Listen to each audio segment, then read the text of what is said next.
그녀는 어머니에게 손을 얹었고 어머니의 차가운 시체를 느꼈다. 정말 혹독한 일이다. 내 인생을 준 사람인데 직접적으로 그녀의 생명을 빼앗지는 않았지만 살해한 개인을 도와준 것이나 마찬가지입니다. 정말 이해하기 어렵다. 어떻게 아이가 자신의 어머니에게 이런 일을 할 수 있을까? 카리를 이런 일을 하게 한 사람이 실제로 있었을까? 1989년에 로이드와 미셸의 이야기가 시작되었다. 그들은 고등학교 학생이던 시절 우연히 만나 사랑의 불씨를 일으켰다. 1991년 결혼을 결심하였다. 세 딸을 두고 중간 딸인 카리가 이 이야기의 중요한 부분을 이루었다. 카리는 아버지 로이드와 특별한 유대관계를 가졌으며 매주 토요일에 발레 수업을 따라주었다. 그들은 나중에 뉴욕의 코닝타운으로 이사를 했다. 어두운 여정이 시작되었다. 미셸은 문학 석사 학위를 가졌지만 세 자녀를 위해 전업 엄마로 살았습니다. 자녀들이 커감에 따라 영어 교사로 전환하고 코닝 주식회사에서도 일했습니다. 또한 노숙자들을 돕는 자선 활동에 적극적으로 참여했습니다. 로이드는 디자인 엔지니어로 일했습니다. 함께 코닝, 뉴욕에서 행복한 가정을 이루고 있었습니다. 그러나 2008년이 되면서 모든 것이 변했습니다. 로이드를 매력적이고 재능 있으며 때로는 완벽한 아버지로 묘사하는 사람들도 있었지만 현실은 매우 다르다. 그는 딸들에게 엄격하고 지나치게 통제적이며 때때로는 신체적인 힘을 사용하기도 했습니다. 그의 결혼 생활은 평온하지 않았습니다. 그는 아내 미셸을 자주 깔보고 모욕하기도 했습니다.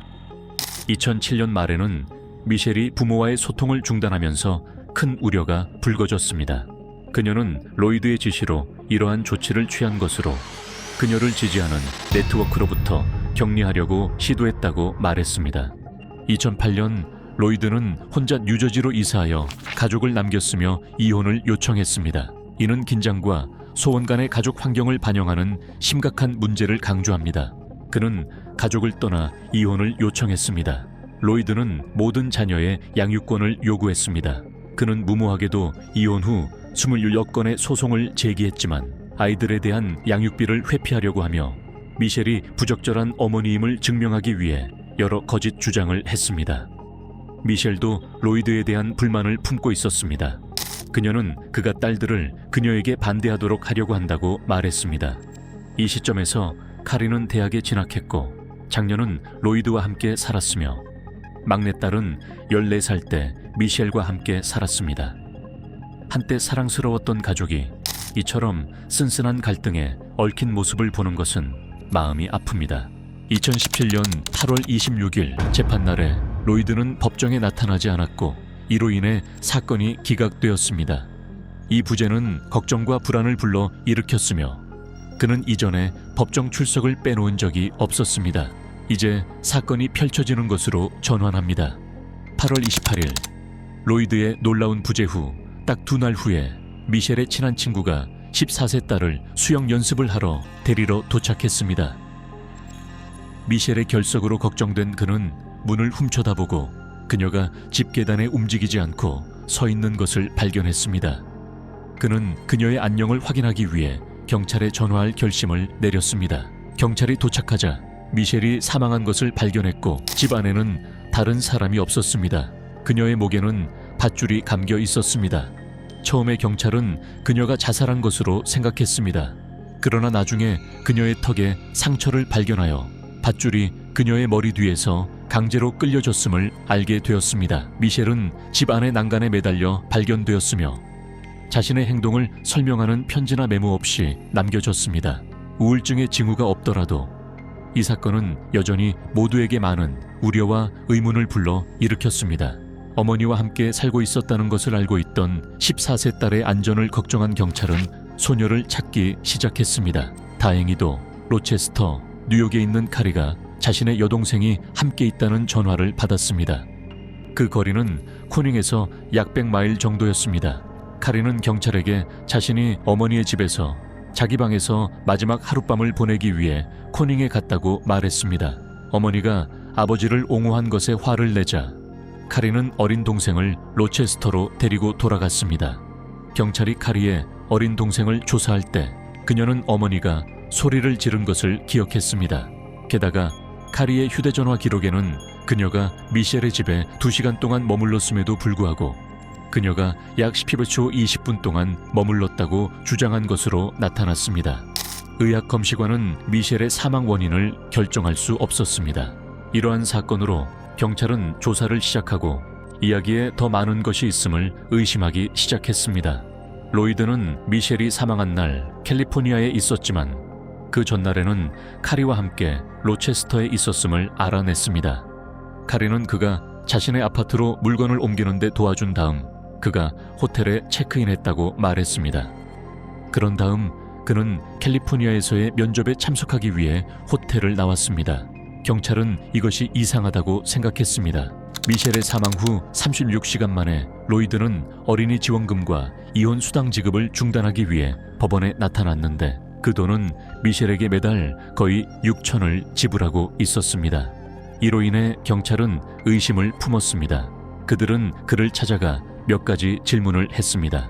경찰은 그가 경찰차 안에서 앉아있을 때 그들의 대화를 녹음했습니다.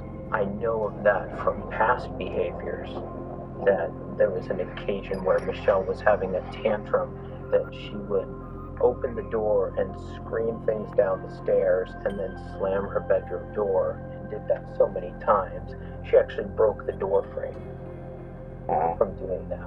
그의 이야기는 카리의 이야기와 일치했습니다.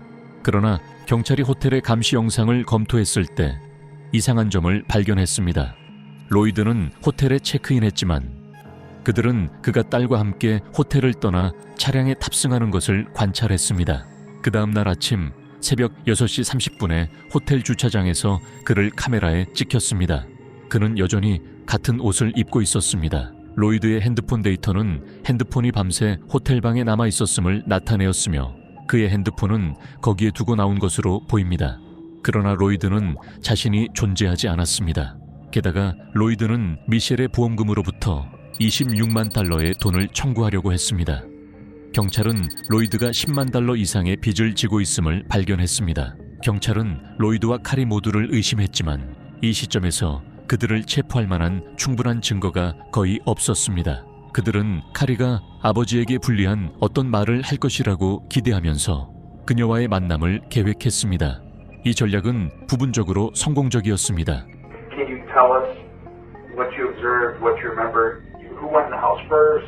Dad went in the house. Well, we went in the house at the same time. Okay. And then, wait. No, that's a lie. I'm sorry. I went in the house. Go get out fast. And I went back to my car. When you scoped it out, did you know where was at that point? Yeah, I saw it on the couch. Okay. 로이드와 카리 사이에 있었던 대화가 녹음되었는데 이 대화에서 그들은 경찰의 호기심에 대해 걱정하는 것처럼 보였습니다. 게다가 로이드는 카리에게 경찰에게 거짓말하라고 지시했습니다. 그는 자신의 딸과 함께 자신의 아내를 살해할 계획을 세우기로 음모를 꾸미고 그녀에게 경찰 앞에서 울라고 지시했습니다. 이 행동은 잔인하고 비열합니다. 아내의 살해를 계획하는 것만으로도 충분히 충격적이고 마음 아픕니다. 하지만 자신의 딸을 이용해 이런 악랄한 행위를 저지른다는 사실은 정말 충격적이고 마음 아픕니다. 이는 최고의 잔인함과 인간성의 결여의 표현으로 우리가 얼마나 잔인하고 경멸스러운 행동을 할 수 있는지에 대해 깊은 슬픔을 느끼게 합니다. 비록 두 사람이 특별히 유죄를 입증하는 발언을 하지는 않았지만 이는 경찰이 조사를 계속할 충분한 이유가 되었습니다. 그들은 어떤 일이 벌어지고 있을지, 아마도 범죄 행위가 관련되어 있을지 의심했습니다. 이때쯤 다른 의학검사관은 미셸의 사망을 살인으로 결론 내렸습니다. 처음에는 사망 원인이 결정되지 않았지만 이제 그것은 살인으로 분류되었습니다. 경찰은 로이드와 캐리 모두를 면접했습니다. 로이드는 뉴저지에 있었고 캐리는 뉴욕에 있었습니다. 로이드는 이야기를 바꾸지 않았습니다. 로이드는 경찰에 의해 신문을 받을 때 이야기를 바꾸지 않았습니다. 심지어 거짓 탐지기 검사를 받겠다고도 동의했습니다. 그의 딸 캐리는 압력 아래서 침착하지 못했고 결국 경찰에게 모든 것을 고백했습니다.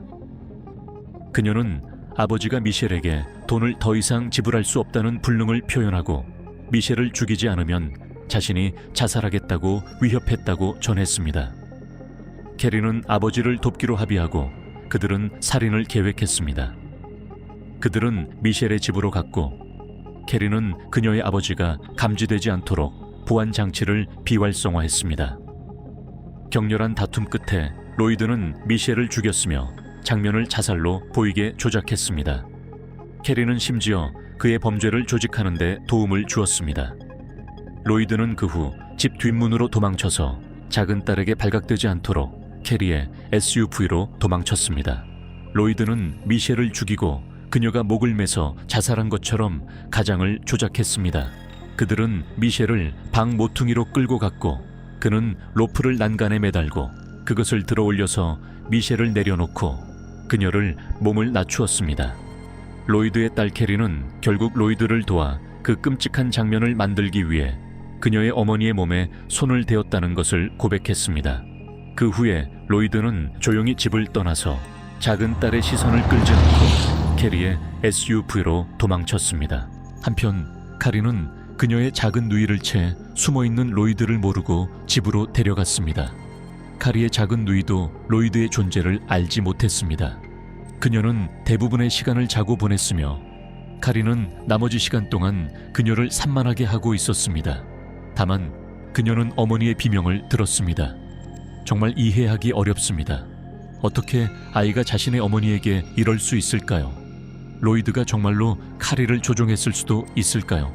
로이드는 살인 시도, 유죄 입증에 대한 물리적 증거 조작 및 어린이 보호권에 대한 간섭 혐의로 기소되었습니다.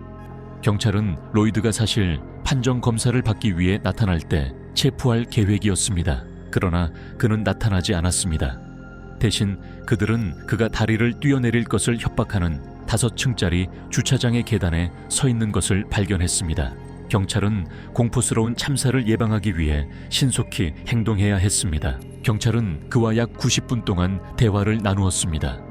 한순간에는 그가 한 경찰관에게 등을 돌리자 경찰관이 그를 빠르게 밀쳐서 잡았습니다. 그는 첫째 살인과 첫째 침입 및 둘째 공모 등 여러 혐의로 기소되었습니다. 그는 위안 거래를 수락하고 최종적으로 무기징역을 선고받았습니다.